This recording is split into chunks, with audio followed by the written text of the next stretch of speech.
Welcome to my channel. ఈరోజు ఛానల్లో చట్నీ గురించి చూపుతున్నానండి. దోశ చట్నీ స్పెషల్ అండి. దానికి కావలసిన పదార్థాలను ఈ విధంగా చూపిస్తున్నానండి. మిక్సీలో ఒక్కొక్కటిగా ఉల్లిపాయలు,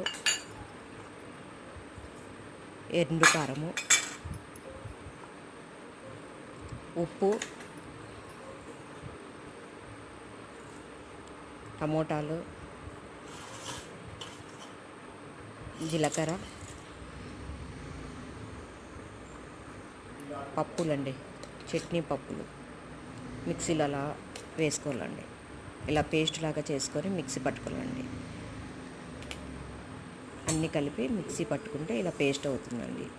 ఇది దోశలోకి చాలా బాగుంటుందండి. ఇప్పుడు దోశ వేసుకొని ఇలా రెండు వైపులా కాల్చుకోవాలండి. దోశని రెండు వైపులా కాల్చుకుంటేనే దోశ బాగా టేస్టీగా క్రిస్పీగా అవుతుందండి.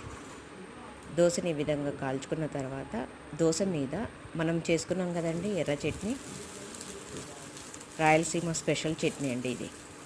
ఈ విధంగా వేసుకొని దోశకంతా స్ప్రెడ్ చేయాలండి. ఇలా స్ప్రెడ్ చేసి పట్టించుకుంటే దోశ చాలా టేస్ట్గా ఉంటుందండి.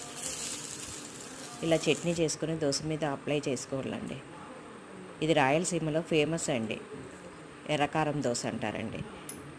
దీని మీద చట్నీ పప్పులు ఉండాలి చూడండి, ఆ పప్పుల పొడి ఇలా చల్లుకొని దోశ మీదనే చల్లాలండి.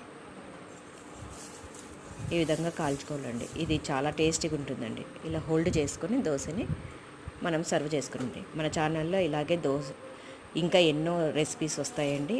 లైక్ చేసి, షేర్ చేసి, సబ్స్క్రైబ్ చేసుకోండి. ఇప్పుడు దోశల్ని చట్నీతో తినాలండి. చాలా టేస్టీగా ఉంటుంది. మీరు కూడా చేసుకోండి. Welcome to my channel. ఈరోజు